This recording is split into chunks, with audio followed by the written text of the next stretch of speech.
next step, Stephen, I think you're on now just to talk a little bit about researching the molecule of the month. Thank you very much, David. And my thanks again to all of the participants for signing up. It's going to be a fun week. So let's jump right in and start talking about the molecule of the month and about how one chooses and researches a topic. Next slide, please. So just very briefly telling you about the Protein Data Bank. We're in our 50th year of operations. We will celebrate officially our 50th birthday in October of this year. The PDB was established in 1971 as the first open access digital data resource in all of biology. When it was founded, there were just 7 X-ray crystal structures of proteins available in the Protein Data Bank. It has ballooned to become the single global archive of protein and DNA and RNA experimental 3D structures. Today, we provide open access to more than 170,000 structures. Originally, the PDB was a US funded, US operated activity, but in 2003, we went global and established data centers in Europe and in Asia, in Japan, and also a little bit later, the specialist NMR resource known as Biomag ResBank also joined to form the Worldwide Protein Data Bank collaboration. And we jointly manage the single global archive of the 170,000 plus X-ray structures. A little bit later this year, the Electron Microscopy Data Bank, EMDB, will also be joining the Worldwide Protein Data Bank, reflecting the growing importance of cryo-electron microscopy, as some of you will see from structures that you'll analyze. Next, please. So as David said, PDB 101 has a long and illustrious history. We've literally been doing this for more than 20 years. And when I say we, it really has been David has been doing the vast majority of these articles. That's part of a much larger PDB 101, i.e. introduction to the Protein Data Bank ecosystem that includes opportunities to browse, to learn, to look at global health topics, to access teaching resources. There's scientific art in the form of paintings from both Irving Geis, the original molecular artist, and David Goodsell, who's a very distinguished molecular artist in his own right, and education. So there's a host of materials that are available for the users of 101 with easy access from PDB 101 to the research archive, which is rcsb.org. Next, please, David. Thank you. So as David explained, there are going to be 6 teams and 6 articles, and we've chosen topics that encompass the goals that we have for PDB 101 outreach in 2021. So there are biomedical themes, COVID, fundamental biology, citizen science, as you saw, biotechnology, and cancer. And David has been through each one of these in detail. As you're looking at this slide, please be thinking about your preferences. We're going to ask you to fill out a Google form a little bit later this morning, indicating your preferences, and then during the lunch break, we will actually divide you all up into teams based on both those preferences and also getting balance within the team in terms of preparation and various other diversity considerations. Next slide, please, David. Molecule of the Month articles always start with a motivation. You will be introducing your topic with a few structures that exemplify the story that you want to tell. It's very important that this motivation have a low barrier in terms of complexity to entice the novice user. We're looking to you to help write articles that are geared primarily towards high school seniors and above. And you'll see from the various topics over the 20 plus years of Molecule of the Month that we've looked at personal health and welfare. We've been using Molecule of the Month as a vehicle for our annual themes, and the theme next year is going to be cancer. Next academic year will be cancer. Our current theme is drugs in the brain, and some of you have participated in various drugs in the brain activity. Now, the choice of PDB structure to use to feature in the article can be tricky. And I say that for two reasons. One is that there are 170,000 plus structures in the protein data bank. So you will be using search tools to help you find that needle in the haystack.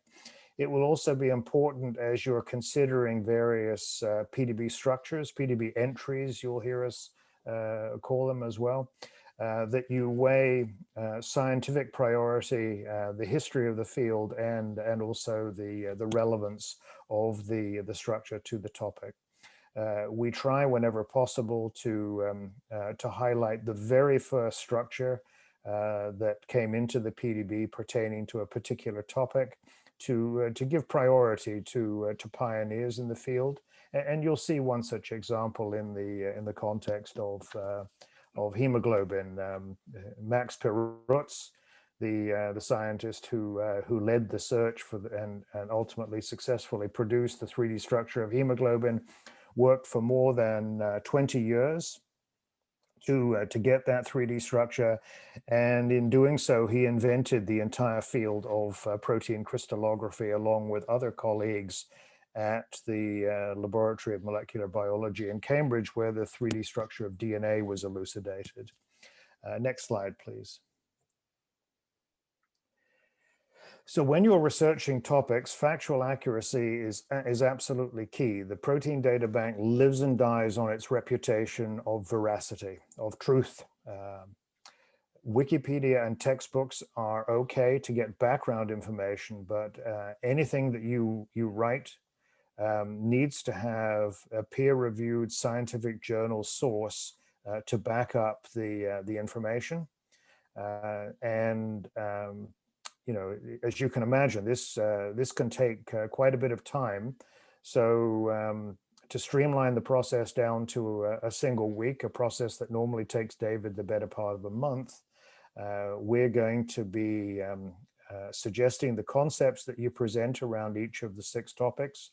We'll also suggest the PDB entries that you use, and we'll provide you with a few key references to get you started with the reading. And as I mentioned earlier, the choice of the PDB entry is can be tricky, and we'll be helping you with that as you research the topics as members of each of your teams. Next slide, please, David. So with that, I'm going to turn the podium over to David, and he'll actually take you through the format that he's established over the course of the last 2 decades and more than 250 molecules of the month thus far. And he'll explain to you the how and the why for the MotM format. Thank you. Thanks, Stephen. Yeah, so I'll just run through some of the goals of these Molecule of the Month articles and the format that I've kind of crystallized over the past 20 years. Don't worry too much about taking notes or anything during this, because I've also provided a template when we move to teams that has all these sections that I'm going to go through, and I'll help remind you and walk you through the things that you're going to need to write. Okay, so the overall goal of the Molecule of the Month is to provide an enticement for people that are new to the Protein Data Bank, and also to keep people interested in the Protein Data Bank, keep them coming back and exploring. So the article always is built around one exemplar structure, a main structure that encapsulates the topic that we're trying to cover. So for instance, down here, to cover the article on the protease from SARS-CoV-2, there's a nice structure of the protease with an inhibitor bound. So that's a great exemplar to show the structure of the protein and the fact that we can start inhibiting it and fighting the virus. Same thing with this one from hepatitis C virus. Was an exemplar to let us talk about then the amazing ways that people are approaching to fight this virus. Sometimes those exemplars are just huge, amazing new structures from cryo-EM or something that just have a lot of wow factor, So that's one goal, or one way that we entice people is to use these exemplar structures right at the beginning. What we also do is try to reduce jargon throughout this. So we don't want these to read like a scientific paper. We want them to read more like an article you'd read in a magazine, right? And so the way we do that is with very accessible text and with figures that are really easy to understand. It's also nice to pepper these articles with examples from people's own lives, So if you're talking about photosynthetic reaction center, you're going to talk about plants and the fact that this is what makes plants green and things that people can relate back to their own lives. So at every step of writing these articles, we're always going to think about this audience that we're trying to reach, what their level of understanding is going to be, and what kind of concepts would get them interested and wanting to read more in the article, and then hopefully to go and explore the topic further in the archive itself. Okay, so the format that I developed over the years to try to achieve these goals is pretty simple. It has 3 big sections, each with a different goal. This first section is the kind of the primary topic. I generally allow myself more text in here than in the following sections. And this is where we present that exemplar structure. And in that section, we're going to outline why it is we're interested in this protein at all. Its relevance to health and welfare as exemplified by this one particular structure. The second section is going to expand the topic with other structures, other related concepts, other molecules. And then finally, this section at the bottom, exploring the structure, uses an interactive JMOL representation that people can rotate in real time. And so it's going to try to tell one particular structure function story. How does the structure tell us more about the function of the protein? And I also like to use these as an example of how you can use visualization to explore these kind of topics in more detail. Kind of a worked example of best practices of visualization. So in this bootcamp, you'll be spending a lot of time honing and designing these JMOLs to both show off the molecule and its function, but also be a real nice example of the best way to use visualization to explore those concepts. Okay, so I'll go into each of those sections in a little more detail. So this first section, again, is introducing the whole topic and talking about this exemplar structure as it relates to it. So I typically break this up into like 3 paragraphs. The first paragraph is going to be a general introduction. It starts with a hook, to, a sentence that gets people interested right away. And it's going to talk a little bit about real world connections, ways that this protein you might experience in your own life, health and welfare, biotech, whatever. Then the section is going to move more into what is it that this protein does. So the context of the molecule within the larger biology of the concept, and will probably also include some information on how it actually does its job. So a quick little 1 or 2 sentence overview of the structure and function of the molecule. So I'll just show you for this coronavirus protease, what these 3 paragraphs talked about was, first, here's the hook. So in this world of fast and easy travel, emerging viruses are increasingly becoming a major danger to world health. So that's related directly to everything we're thinking about these days in coronavirus. And then the paragraph after that hook talked a little bit about the recent course of the pandemic, the history of when it was discovered, and the fact that we're now determining structures that are allowing us to understand it and fight it. The second paragraph dives a little deeper into what it is that this protease does in the life cycle of the virus.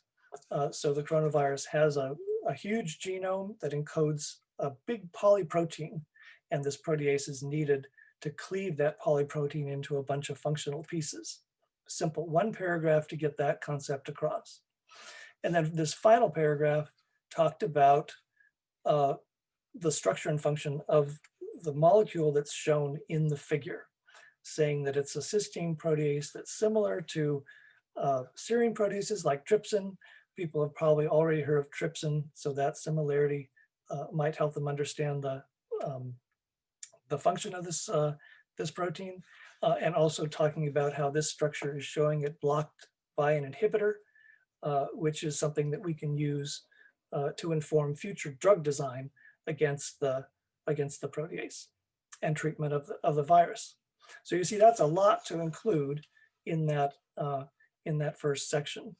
But by the end of it, people understand why we care and how is it that this protein has informed that topic of why we care.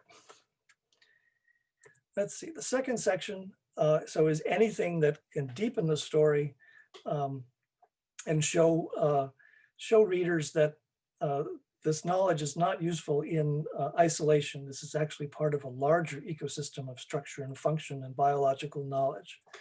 So for this SARS protease one, this just talked about the other protease that's encoded by the SARS genome, this papain-like protease, and talking about their different roles in the life cycle, and that they have quite different structures.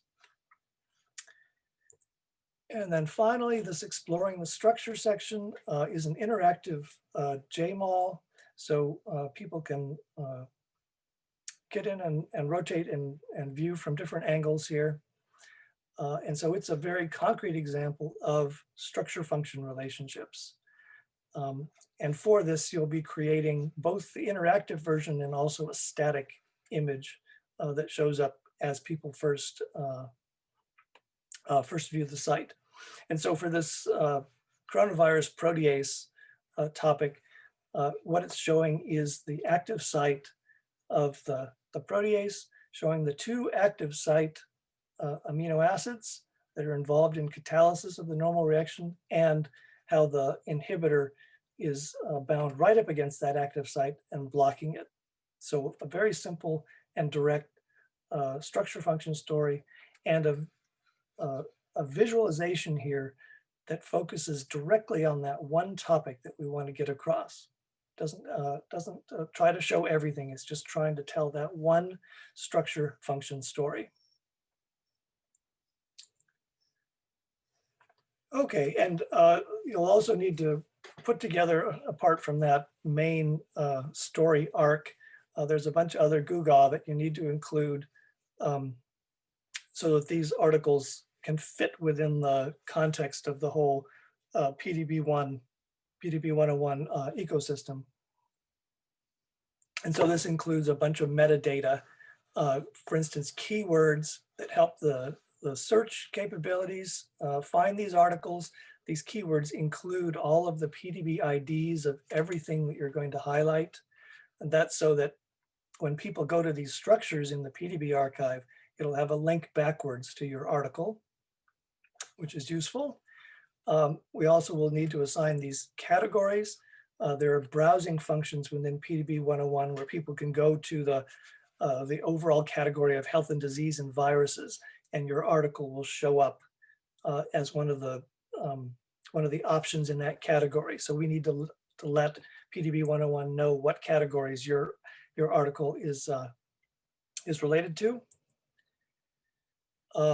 We also need to write a little teaser, 10 to 15 words, shows up right up here at the top, and also shows up on the home page of the PDB site, and just some quick little phrase that'll get people interested and kind of encapsulates the whole article.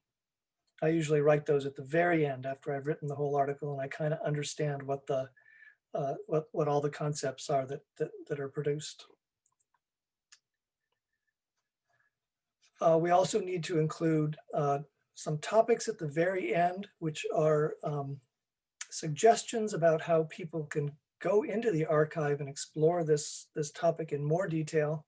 I typically drop little extra concepts that I didn't have room to fit into the main article, but are still interesting enough that you want people to kind of explore them.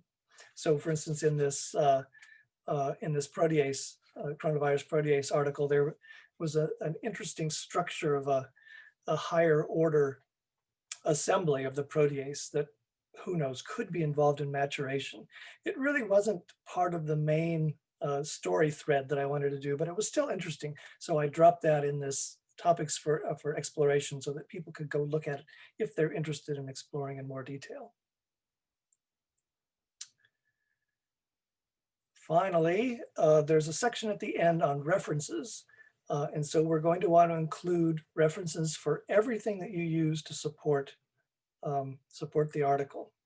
And so as Stephen mentioned, if you mention a fact in this, like the genome has a certain number of nucleotides or whatever, make sure that you have a reference to support that number, because you'll be guaranteed if you get it wrong, all of the teachers and students that read this article are going to come back and say you got it wrong, and we'll have to correct it, which is not a thing that you want to have to do.